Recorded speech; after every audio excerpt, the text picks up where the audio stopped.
Welcome to the Real Film Nerds Podcast. Welcome, everyone, to another exciting episode of the Real Film Nerds Podcast.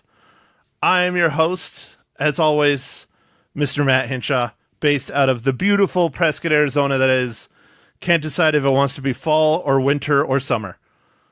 With me, as always, my good buddy, on the other side of the planet, Mysterious Mike Talent. Hey, everybody. So, Mike, how's Harvest Horror Fest going so far? I think it's going well. I'm excited to talk about the new movies that we're about to review, or the new movie we're reviewing this week, or we will review this week, and the next movies after that. I don't know. We were even just discussing off the pod about adding an additional one, one that you like. I don't know if saying I like it is fair, but it's fun. It's entertaining. Universal Studios Orlando actually made a maze of it, this year, right? I think? Yes. I do think that part of the Halloween Horror Nights that takes place at Universal Orlando and Universal Hollywood Studios. The one in Orlando, I think, has the Killer Clowns from Outer Space. Oh, great. See, now you ruined it. Oh, ruined it, man. Mike. Jesus. All right. Sorry. It's okay, Mike. It's okay. We'll let it slide. All right. So what are we talking about then this week if we're not talking about, this week, actually this Tuesday, because we're going back to 2 weeks for now until the end of Harvest Horror Fest. Yeah. So we're talking about the movie Gemini Man. Do you want me to go into the rundown, Matt? Is this Gemini Man like Gemini the space program? No, this is not Gemini Man the space program. And it is not in any related way to the 70s TV show. They had a 70s TV show about Gemini Man? Yeah, I think it was kind of like the $1 Million Man or something like that. Like, just, I don't know, a series. I don't know, man. Huh. It was before our time. Which is hard to say nowadays. Yeah, it is. All right, Mike. So go ahead, do it. Give us a rundown on the Fresh Prince of Bel-Air versus Gemini Man. All right. So we got, yes, that's appropriate intro, Matt. Good job. So we have Gemini Man, directed by Ang Lee. Writers are David Benioff, Billy Ray, Darren Limke. And it's starring Will Smith, Mary Elizabeth, Clive Owen, Benedict Wong, Douglas Hodge. And an over-the-hill hitman faces off against a younger clone of himself. Mary Elizabeth Winstead, which you know what she's from, right?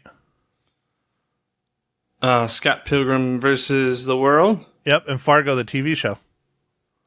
Oh, okay. Do you watch the Fargo TV show, Mike? No, I've never had a chance to get into it. Dude, it's really good. It's as good, if not better than the movie. They're different inclusive stories for each season. Kind of like that one show you were trying to get me to watch on HBO, True Detective. Oh, yeah, True Detective, or even, I guess, American Horror Stories like that, right? Yeah. Are you watching that too? I know we talked about it. No, I wanted to. I just haven't had a chance. But, this year's, 1980s,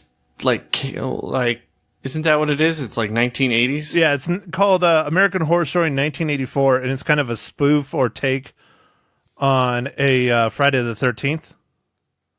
Yeah. I grew up watching those movies, so I love the Friday the 13th series, even though they're pretty terrible. I'm about 3 episodes in. I'm either 3 or 4 in. I'm 2 behind what's airing right now. And it's interesting. It's cool seeing Carrie Fisher's daughter get some more work. I like that. Of course you had to bring up the Star Wars tie-in, Matt. It's all about the wars. It's the only thing that matters, Mike. It's about the wars. We got, less than 30 days until The Mandalorian, and then we got less than 2 months until we got the new film. So is The Mandalorian come out on launch with the new Disney Plus streaming service? I believe the first episode is coming out on launch. Yeah, just the first one. Oh, just the first episode. They're not going to do the next Netflix style of like everything all at once, right? No, as far as I know, Disney is going to do more serial releases. So they're going to do like one every week kind of thing. Oh, okay. That's kind of lame. Yeah, well, especially if you're a binger. But I'm not much of a binger. Are you a binger, Mike? Heck yeah, I'm a binger. It's the only way I can get stuff done sometimes, because you find a little bit of block of time, and you're like, watch it all now. I'm not talking about booze, Mike. No, I said watch. Oh, okay. Because we all know you're a binge drinker. But as far as a binge watcher, Oh, yeah, I guess that's true. Well, Matt, speaking of that, I got my first hate mail on the Real Film Nerds, Mike at realfilmnerds.com. And, I think we just stopped doing it, not because of complaints, but I don't know. We were just trying different things with the format. And anyway, Matt, I need to ask you, what are you drinking now so I don't get any more hate mail? And then I can explain what I'm drinking. Wow, is that all it takes? It takes one hate mail for us to add something to the pod. I love it. Well, when our numbers are, we've got like 5 people, so it's like when one person emails you. Yeah, one of the 5 is the one emailing about the hate. It was a very, very funny, tersely worded email about us dropping and caving to the pressures of PC America. Oh, do you have the email in front of you? I think you should read it aloud on the air, Mike. No, I don't think I'll do that. But damn it, Mike! I could, but I don't think it's necessary, man. But it was very. I had a great laugh. I enjoyed it. So, Matt, I do seriously want to know, what are you drinking? All right, Michael. I am drinking a seasonal pumpkin beer that I don't know if you've ever had. We've discussed it before, I think, on the pod. It's Four Peaks Pumpkin Porter. Man, that sounds delicious. I love pumpkin beers. And this is the time of year when they come out. Yeah, well, the pumpkin porters, man, around here for Four Peaks have been hard to get because they're just selling out everywhere. And they came out in September, but you can still find them here and there. And it's a delightful beer because I like it because it doesn't have an overwhelming sense of pumpkin. Okay, so you don't like it too like pumpkin pie-y or too much nutmeg type spice in there? Yeah, I'm not a pumpkin spice latte person. Oh man, you didn't get the PSL when it first came out in August? No, negative Ghost Rider. Oh. Okay. Well, Mike, I guess, Matt, what IPA are you drinking today? Oh man, it's exciting. It's not actually an IPA. Liar. No, it's not. It's just an ale. It's just an ale. And it's called After Sesh. And it's a ale brewed with orange, lime, and salt. And it's made by a brewery out of Florida called Cigar City. Cigar City?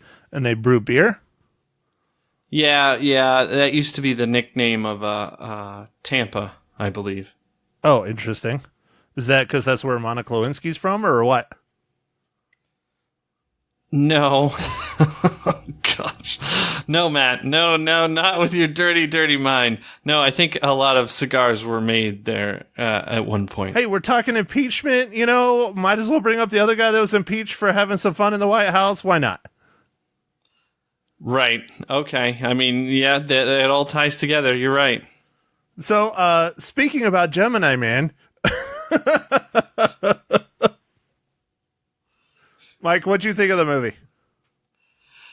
Oh, Matt, you know how you always harp on that thing called story? Yes. Yes, I do. Very well. This seemed like it could have been a cool movie, and there was some pretty cool action scenes, although the way that some of the stuff was filmed was sort of, I don't know, it just seemed like it was it didn't have any filter. I don't know. It seemed almost more like a GoPro kind of like filming. I don't know, like ultra realistic. I don't know. Did you get to see it in 120 frames per second in 3D, like they shot it and intended it to be seen? I think I did, because it said high frame. Well, it said HFR, so I think that was high frame rate. Typically, that's what that is. Yeah, and in 3D, and it was weird.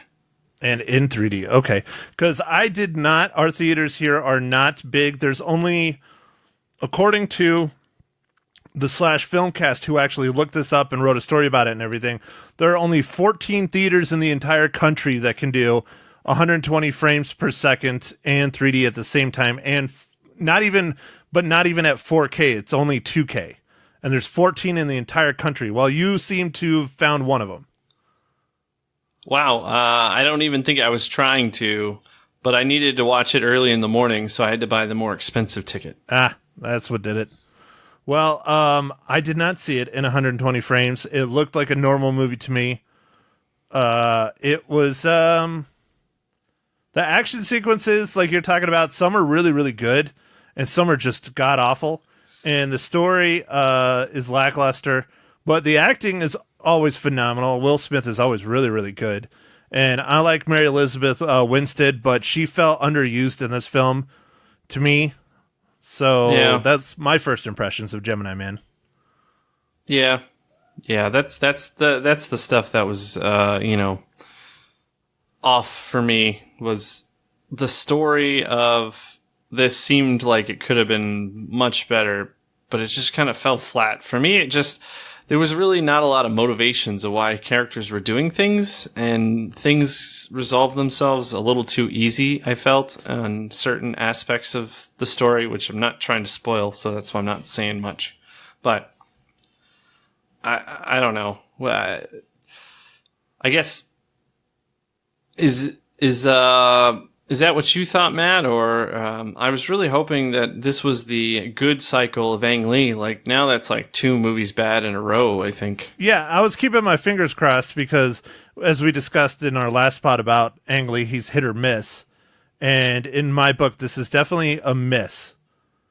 And again, according to Slash Film, because I listen to them weekly, specifically their news podcast, I really like. I guess this script has been passed around Hollywood for the past 10 years. And so that is why one of the script writers is a very famous name on it, even though the last time he touched it was probably 8 or 9 years ago, is David Benioff from Game of Thrones.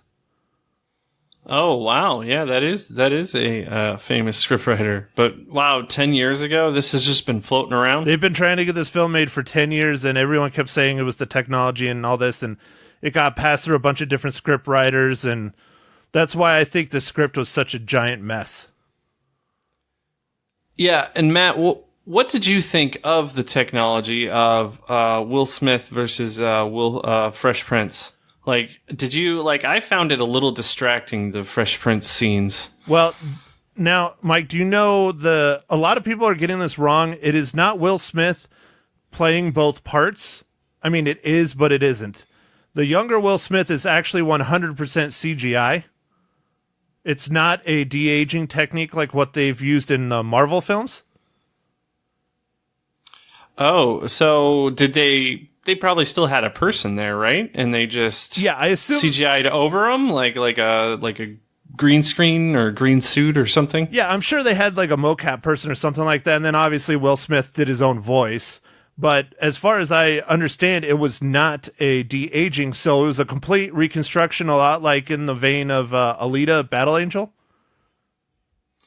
Oh, okay. Yeah, that was really good, though. Yeah, and okay, so Will Smith, the problem I had, Will Smith looks really, really good. The young, Fresh Prince looks really good when he's not talking.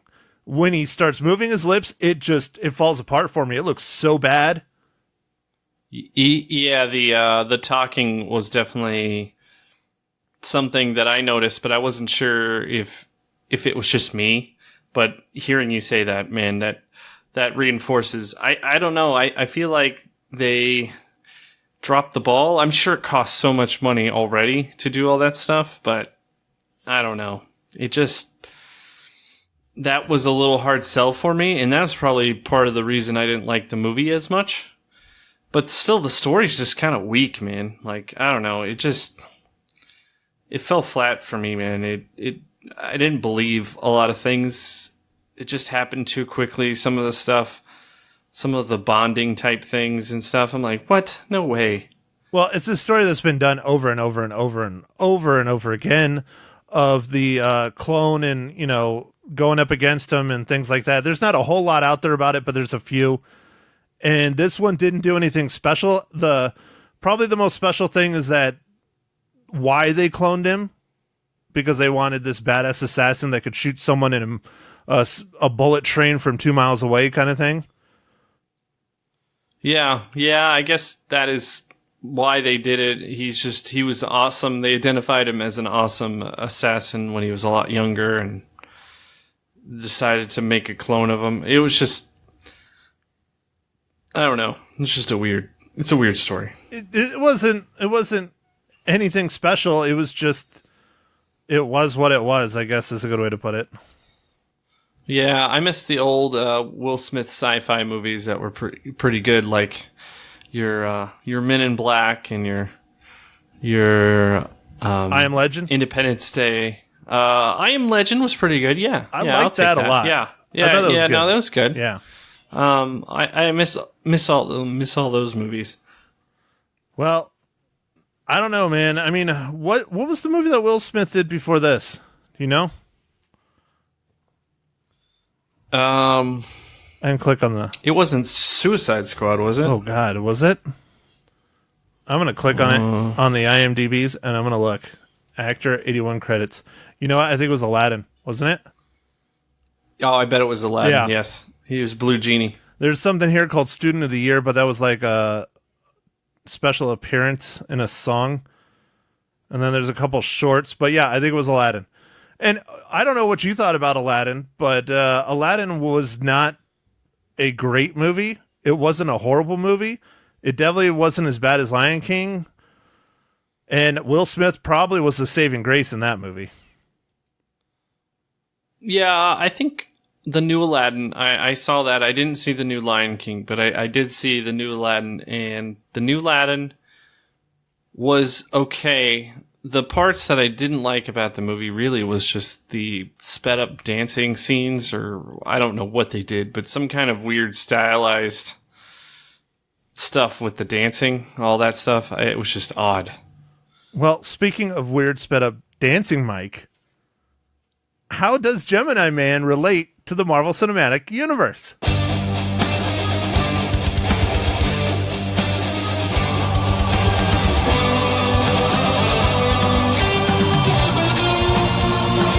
I don't know if that was the best tie-in, but I'm going to take it, Matt.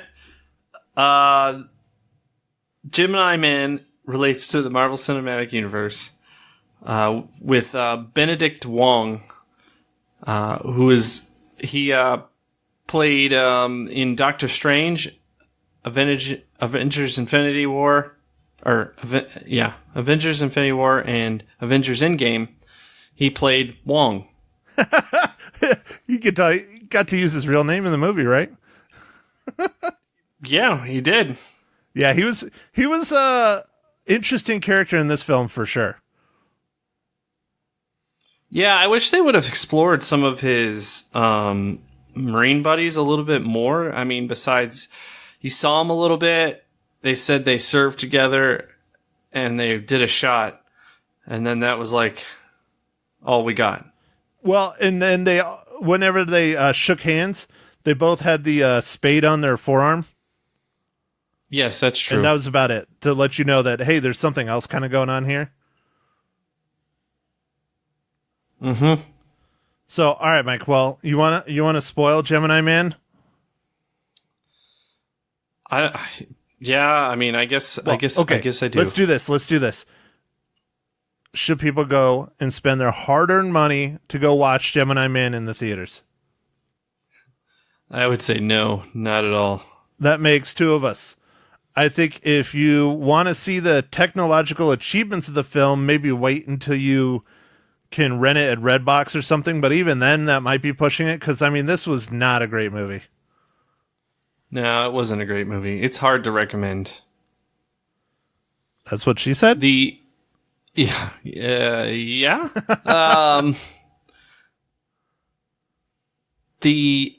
There was some kind of cool action stuff, and I felt like they tried to do a little bit more realistic type fighting stuff in the vein of, John Wick kind of stuff. But it's only in a couple parts of the movie, and then it's over. Well, all right. So since we're in the spoiler territory, I'm going to go there. Some of the action scenes were shot really well and look really, really good. And one in particular bothered the living hell out of me, and it was absolute garbage. Do you know which one I'm talking about, Mike? I think you can guess it. The motorbike one? Yeah, that whole scene when he uses the freaking motorcycle as a weapon. He's sitting here trying to kill him, and he decides to hit him with the freaking tire of the bike and make him jump up. Why not just pull out a gun? He had a gun. Just pull out a gun. Shoot him. You're right, Matt. That scene was pretty ridiculous. But on a visual standpoint, it looked visually cool. So there's always that. Well, everything leading up to that point, the chase through town, all that stuff. But when he's off the bike and he's hitting them, it was just rough for me. It was rough for me. But at least they're pretty realistic. Like when he hit him in the face with the back tire, it shows road rash on his face and stuff. So that was cool. Yeah. And that was throughout the whole movie. Right. It was consistent. Yeah. And so that was nice seeing stuff like that where, he gets his ass kicked and it still resonates throughout the rest of the film. So that was nice. Yeah. Yeah. They both got hurt, and they did show injuries to the people. They're pretty much superhuman crazy guys, but they still got rocked here and there. Yeah. So what about Clive Owen? I love Clive Owen. I think he's a very, very good actor, but like Mary Elizabeth Winstead, I think he was very underutilized in this role. Yeah, this looks like it was just kind of a paycheck. Maybe there was supposed to be more, but the story, he's the father of the character of Fresh Prince. Yeah, Little Willie, and yeah, you got Big Willie style, and you got Little Willie style. Yeah, Little Willie style. And he's like, oh, you're my son. You got to go do this. This will make you like a man or something. It was a weird, nothing really made sense about what his character. He was just he seemed like a mean kind of extremely demanding, military type guy. But then somewhat was supposed to be nurturing for his son. I don't know, man. The contradictions didn't really seem to work for me. It was weird. It was very strange. Because, even Will Smith was pointing out, he when he first met him and he was going through training in the Marines before they were being shipped off, he drowned him and then revived him. Yeah. And now he says, you're ready. You can serve with me or whatever. Yeah. And so then, Little Willie style, maybe he did that stuff, but you don't know he did. So, I don't know. Yeah, I think the story would have been better off if they had just cloned Will Smith and there wasn't this whole father-son dynamic involved with one guy. He could have just been his boss. Yeah, or again, we're in spoilers, we can do this now. The third Will Smith, little Willie style, that doesn't feel any pain and is superhuman strength and jumping all over the place. Just use it like that. Don't have this whole... Yeah, that is Spider-Man, Little Willie style. Spider Willie? Yeah, Spider Willie. Oh, man, that's Spider Willie. But yeah, I felt kind of bad, but he wasn't really a person. I don't know. See, that's the thing though about the clone movies and things like that. You start discussing, are clones human beings, and it starts going down that slope. Yeah, this movie didn't have any of those questions, though, man. Like, this movie didn't try and address any kind of, like, should clones be illegal or any, like, it just, there was one. It works for this kind of evil company that does military black ops. Yeah, the only part that they kind of had that in a little bit was the very end, when literally they're discussing the third clone with the second clone in there, and Clive Owen is in there. That's literally the only dialogue about clones and if you should or if you shouldn't, and that's it. And basically, Clive Owen's argument, which is a valid one, is that we're cloning you so that we don't have to send our soldiers and our troops out. We can send your clones instead, and then we're not sending body bags back to, parents of their kids. Yeah, so in that way, Matt, I guess we should just bring up Star Wars. It's all about the wars. And the Clone Wars. Everybody loves the Clone Wars, Mike. Do you watch the Clone Wars? I'm excited for that 7th season. It's going to be awesome. No, I haven't seen it, but I've heard it's fantastic. It's really, really, really good. It really is. I like it. I'm looking forward to that 7th season. But, okay, fine. I'll stop talking about the wars. Mike, anything else you want to add about the phenomenal film that you should not go see in the theaters known as Gemini Man? No, I think we've covered everything that we're going to talk about. Yep, don't spend your money on it. Like, maybe watch it if it's on free on Netflix or Amazon, but... Yeah, and even then, it's not for the story. It's more for the visuals and more for the action. And again, a lot of the action wasn't good, but I don't know. It was very... reminiscent of like a 80s or 90s like action movie. Yeah, I guess so, but it just wasn't. I don't know, man. It just didn't have that flow. Things were just weird. I felt like some of the decisions that characters made were weird, and I don't know. So I got one for you. How the hell did Wong go from having this? Granted, it was a really nice airplane, the float plane, turboprop float plane, to a like G6 or something. They don't explain that at all. The Gulfstream? No. I figured he called up that really rich guy that was their buddy, but he was dead. Yeah. And then he still knew like the pilot of that guy, and he was like, "Hey man, can I borrow the plane?" I'm like, "Oh yeah, no problem. You're Jimmy's buddy?" Yeah. That actually makes sense because that one dude was super crazy rich, and he had that giant boat that, Big Willie style went and climbed on, and then the dude got killed. Yeah. I enjoyed how the CIA was spying on them and heard everything they were saying and stuff, but they, like, when he told them, like, this key point of thing, he just typed it in the screen. Yeah. It's like they knew they were being watched. Well, and then also they, when he goes to meet up with the Russian diplomat guy, or was he a businessman or something? I don't know. I don't know what he was. I think he was a Russian. I felt like he was a mob boss or somebody in charge of a lot of stuff. Like KGB, maybe? Maybe. Well, so when he went and talked to that dude, I love that little line that he threw in there about how it was a pleasure to watch you, kick some ass or see you work or something like that. And so they were watching the same thing. Yeah. Yeah, I don't know. Maybe he was a part of the CIA, but like the Eastern Division. I don't know. I don't think so. I think he clearly was part of the Russian government, and that's why Will Smith went to him, because he could definitely confirm that his source was real or whatever. I think that's what he was doing, something like that. Anyways. All right. Okay, Mike, so how many reels do you give Big Willie, Little Willie, and Spider Willie Styles film Gemini Man? I'm going to give this 2.5 reels. I guess that's fair. I figured you were going to be harsher than that, Mike. I'm kind of disappointed. Oh, you thought I would put like 1 or 1.5? No, I mean, there was a couple parts that were okay in it.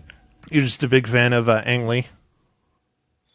No, not a big fan of Ang Lee at all. Oh, interesting. Big fan of the Willies. I used to like a lot of the Will Smith movies, but lately he hasn't come out with as many good ones. Well, the reason why I say it's surprising that you rated it so high is because I give it 2.5 reels as well. Oh man, you're right. I should have been harsher. Right? Yeah, because we don't agree on things. No, because I really was not a big fan of this film, like whatsoever. Yeah, it's kind of boring. I was shocked it was 2 hours long too. Yeah, it was 2 hours. I felt every minute of it. How many times did you check your phone? Several. So you're turning into one of those phone people in the theater? Yeah. Yep. Or are you checking your watch? You use your Apple Watch. I was checking the watch. Oh, see, the truth comes out. Well, all right, Mike, what else do you want to add about Gemini Man? Because I don't really have much other than I don't think anybody should go see it. No, I don't really think anybody should see it. Even if you're really bored and you have 2 hours of your life. Just save that time for something else. Go watch Clone Wars. Yeah, go watch Clone Wars or play Borderlands 3 or get outside and take a walk. Oh, see, you had to do it, didn't you, Mike? You had to do it. What was that? What did I have to do? So I found this badass gun in Borderlands 3, and I saw a story pop across my news feed, my Google populated news feed, because it spies on me, so it knows what I do. Yes. Google knows everything you do. Right. Yes. And I found a legendary weapon, and you know how hard it is to find legendary weapons in Borderlands. Well, they're a lot more prominent now in Borderlands 3, which is cool. That is cool. Guess what legendary weapon I found that also popped up as a news story? I have no idea, so I'm just going to let you go. Okay. I figured you might have seen it because you're a tech person, but one of the developers, I'm not sure if it's one of the head developers or creators or what, but tweeted to Elon Musk that he was putting his flamethrower in the game. Oh, that's awesome. You have the flamethrower? And I found it. It is hilarious. I did not even realize it was tied to Elon Musk's whatever the hell his flamethrower is called. But it is hilarious. It is a submachine gun that shoots flames, and it doesn't shoot it far. And then when you reload it, it's a TDR. I don't know if you remember what the TDR weapons are. Back in the day, the TDR, you'd throw them, and they would explode, and you'd reload, and there'd be a new one. You know? Yeah. So in Borderlands 3, they do a lot more than just explode. And so on Elon Musk's, you reload it, and you throw it, it grows legs, and it runs around chasing after the enemies, shooting them. That's awesome. It is amazing. Oh, that is so awesome, man. Oh, and there was a full news story about this on one of my tech news feeds. And I was like, oh, man, now it makes sense. Now I understand where that game came from. That gun. Oh, that's so awesome. So does this inspire you to get Borderlands 3 yet? It's getting there, yeah. That's a lot closer. Well, yeah. I'm already at level 30 on my main guy. On my second one, I'm a level 7, and then my nephew was visiting this weekend, and we played together on my console, and my third one is a level 6. So you have 3 characters already. All right, awesome. Yeah, and I don't like any of the classes. The classes are kind of weak, but anyways. All right, I'll stop talking about Borderlands. Mike, why don't you tell us a little bit about Thursday's episode, our second Harvest Horror Fest podcast of the year? Oh, I would love to, Matt. So, yeah, Matt just told you about a Harvest Horror Fest. The movie that we're going to review this coming Thursday is Children of the Corn from 1984. So, everybody, you should tune back in for that one. It's going to be a lot of fun. Now, is it corn with a K or corn with a C? Corn with a C. Okay. All right. So this is before the other corn. All right. Yes. Dude, lots of Stephen King movies this year, huh? Yeah, with Dr. Sleep, You can do it. what I'm trying to think, Pet Cemetery, It Chapter 2. It Part 2. Wasn't there a couple Stephen King inspired movies on Netflix that showed up too? Was it Netflix or was it Hulu? I think it was Netflix. Well, I think there might have been one on Hulu. Okay. and then 2 on Netflix. Dude, he is like the godfather of horror. I don't want to say horror films. He's the godfather of the horror genre. Yeah, he's definitely a prolific creator of scary content. So I watched Children of the Corn with my nephew last night. Nice. And he was just ragging on it like the whole time. And I'm like, dude, just shut up. Let me watch the movie. And he kept ragging on it. I was like, that's it. At midnight, I put on Hereditary and he couldn't sleep. You made him watch Hereditary? Yep. I asked him if he'd ever seen it and he couldn't sleep. And the thing that creeped him out the most, and he didn't even notice until I pointed it out, was when, spoilers for Hereditary, Toni Collette is like up in the corner of the rooms and stuff and you can't even really see her. And then I was like, look in the corner of the frame, Michael. And he looked and he's like, oh, God. Oh, my God. Yeah, it's really stealthily done and fantastic. And then, of course, all today he was doing, the... Of course. Oh. Yeah, it was pretty funny. It was pretty good. So... anyways, all right, Mike, back on to our topic of ending the podcast. I don't have anything else. I'm good. Your turn. All right. Well, I guess with that, we will go ahead and wrap this up. And thanks for listening, everybody. And we'll catch you on the next pod. In studio with me now on Magic 99.1 from the Real Film Nerds podcast, it is Matt Hinshaw. Good morning, Matt. Good morning, Lisa. How are you? I'm doing great. I have to tell you before we get started on the movie you saw this weekend, I saw Joker on Saturday night. What were your thoughts? Yeah, I mean, it was a good movie. It was, like you said, very dark, very sad. I think I was crying when I left the theater because it's so real. But Joaquin Phoenix just hit it out of the park. Right? He's so good. Yeah. Such a good actor. I probably would not have seen that movie if he hadn't been the star. Understandable. Yeah. I would say the same thing. It wouldn't be the same film without Joaquin Phoenix playing the Joker. Right. Definitely. Right. Yeah. So, yeah, I give it 5 magic wands. 5 magic wands. That's wow. what I give it. But you're in this morning to talk about Gemini Man. I didn't see that one, but you did. What'd you think? I recommend you don't see it. Okay, there you go. So it's a tough one. Yeah. It's a tough one. Will Smith always does a great job. Mary Elizabeth Winstead, who plays the female lead role, she's a great actress, but she just felt underutilized in this film. Yeah. The script is the biggest issue. It's just awful. It was directed by Ang Lee. I don't know if you know Ang Lee. Yeah, I do. Brokeback Mountain. Right. Life of Pi, stuff Great like that. movies, yes. Yeah. So he, as I've noticed, he does either really good or really bad. Really bad. Okay. And this is in the middle. It's not his worst film. It's not his best film, that's for sure. Okay, all right. It came in 3rd place at the box office. Does that surprise you? No. It probably should be lower. Lower. But That's what I thought. It was opening weekend start, and people went and saw it. There's a little interesting thing that Ang Lee did with this I'll talk about for a second. He shot it in a style that no one else has shot, and there's only a handful of movie theaters in the country that can do it. He shot it in 4K, 3D at 120 frames a second. Wow. Yeah, your typical film that you go and watch in a theater is 24 frames a second. Okay. So it has what they call motion smoothing look or the soap opera look. Our theaters here don't have that, so I saw it in our theaters. I don't know if it added much. My co-host actually got to see it in a theater that did 120 frames a second, but it wasn't at 4K. It was at like Ultra HD, which is like 2K technically. Okay. And he said it kind of made him a little motion sick and stuff, and it was like almost like too sharp and... So that's interesting. Yeah. You wonder why he chose to do that. I don't know. Yeah. I don't know. Yeah. Okay. There's a couple really good action scenes. There's one that's really bad. It was shot well. It was acted well. The script was just probably the biggest issue. Okay. All right. So how many reels do you give it? I give it 2.5. 2.5 out of 4 or 5? I can never remember. Out of 5, yeah. Out of 5. So save your money.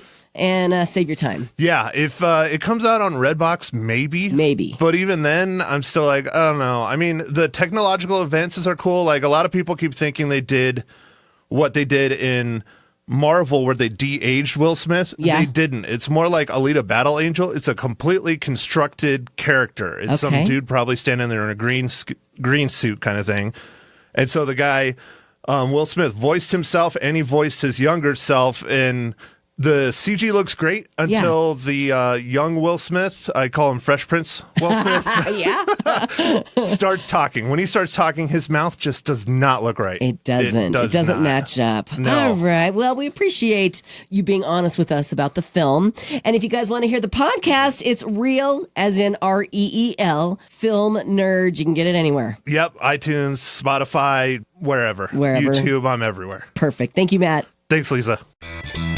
Thank you for listening to The Real Film Nerds. Now, don't forget to follow us on Facebook, Twitter, and Instagram at Real Film Nerds. Now, go out and catch a movie.